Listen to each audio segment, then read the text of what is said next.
Welcome back. బుజ్జి గారు, ఏంటి పిఠాపురం పంచాయతీ ఏంటి, నెంబర్ ప్లేట్లు ఏంటి, ఎవరికి ఎమ్మెల్యే పదవి ఇచ్చారు, ఎవరికి హోమ్ మినిస్టర్ పదవులు ఇచ్చారు, లేకపోతే ఎవరికి డిప్యూటీ సీఎంల పదవులు ఇచ్చారు, ఎవరికాలు సొంతంగా తీసుకున్నారా? సొంతంగా తీసుకుంటా ఏముంది సార్, వాళ్ళ పవన్ కళ్యాణ్ గారు అక్కడ ఎమ్మెల్యే కాబోతాం అనేది వాస్తవం. అది 100% వాస్తవం.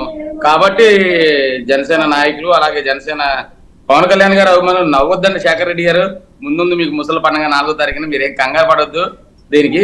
ఇంకోటి ఏంటంటే నేను చెప్పేది ఏంటంటే, అభిమానంతో అసలు పవన్ కళ్యాణ్ గారిని సీఎం అనే పవన్ కళ్యాణ్ గారి అభిమానులు ఉన్నారు, సీఎం అనే అభిమానులు. దాన్ని బట్టి ఇవాళ వాళ్ళు ఆ అభిమానంతో పవన్ కళ్యాణ్ గారు ఎమ్మెల్యే తాలూకాని వేయించుకోవడంలో తప్పేం లేదు. కానీ శేఖర్ రెడ్డి గారు నవ్వే ముందు శేఖర్ రెడ్డి గారికి చిన్న విషయం చెప్పాలి. మొన్న 2019 ఎలక్షన్ లో మరి వైసీపీ పార్టీ ఉన్నారు, ఏ పార్టీలు ఉన్నారు నాకైతే ఐడియా లేదు. కానీ నాకు అతి సమీపంలో ఉన్న భీమవరం గ్రామంలో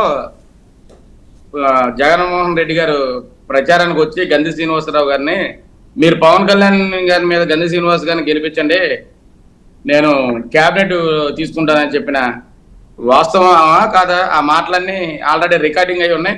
కాబట్టి ఆ మాటలన్నీ వాళ్ళ జగన్మోహన్ రెడ్డి గారు డిప్యూటీ సీఎం ఇచ్చేస్తానంటేనో, లేకపోతే నేను సీఎం అవసరం అయితే కొన్ని రోజులు నేను సీఎం వంగా గీత గారికి ఇస్తానంటేనో, ఇవాళ అక్కడ ప్రజలు నమ్మే పద్ధతులు కానీ పరిస్థితులు కానీ అక్కడ లేవు. శేఖర్ రెడ్డి గారు, మీరు ఆ వాస్తవాలన్నీ కనుక్కోవాలి. ఎందుకనంటే నేను ఆల్రెడీ గత ఎలక్షన్ లో తిరుగున్నాను, ఈ ఎలక్షన్ లో తిరుగున్నాను కాబట్టి వాస్తవాలన్నీ నాకు తెలుసు. కాదండి, ఓకే, పవన్ కళ్యాణ్ గారు అక్కడ ఖచ్చితంగా కాదండి బుజ్జి, ఒక్క విషయం, పవన్ కళ్యాణ్ గారు ఖచ్చితంగా గెలుస్తారు, అందుకని ఎమ్మెల్యే వేయించుకున్నారు అంటున్నారు. మరి వంగా గీత గారు కూడా డిప్యూటీ సీఎం అని చెప్పి ఆవిడే వేయించుకున్నారు కదంటే, ఆవిడే గెలుస్తారు, ఇద్దరు గెలుస్తారు ఒకే నియోజకవర్గంలో. నేను అదే చెప్తున్నా సార్, మీరు మధ్యలో వచ్చేసారు. నేను పవన్ కళ్యాణ్ గారు ఆయన ఎమ్మెల్యేగా పోటీ చేశారు, ఎమ్మెల్యేగా ఆయన గెలుస్తారని వాళ్ళ అభిమానులు వేయించుకున్నారు. అర్థమైందండి. నేను వంగా గీత గారికి అలాగే వైసీపీ కార్యకర్తలకి నాయకులు చెప్పేది ఒకటే, జగన్మోహన్ రెడ్డి గారిని మీరు నమ్మి అలాగే డిప్యూటీ సీఎంలు వేసుకుంటే నవ్వులు పోలవలసిన పరిస్థితులు ఎదుర్కోవాల్సిన పరిస్థితి వస్తుంది 4వ తారీఖు తర్వాత. ఎందుకంటే గతం ఎలక్షన్ లో హామీలు ఇచ్చి మినిస్టర్ ఇస్తానని చెప్పి పవన్ కళ్యాణ్ మీద గెలమ్మని చెప్పి గంధి శ్రీనివాసరావు గారు అలా చెప్పి మోసం చేసిన మాట వాస్తవమో కాదా? అలాగే ఇవాళ ఆమెను కూడా అలాగే మోసం చేస్తారనే ఉద్దేశంతో కాపు సామాజిక వర్గం ఎవరు ఇవాళ వంగా గీత గారు వెనకాల లేరు, అది వాస్తవం. వంగా గీత గారు ఒక 40 నుంచి 50,000 ఓట్లలో ఓడిపోతున్నారు ఆవిడ.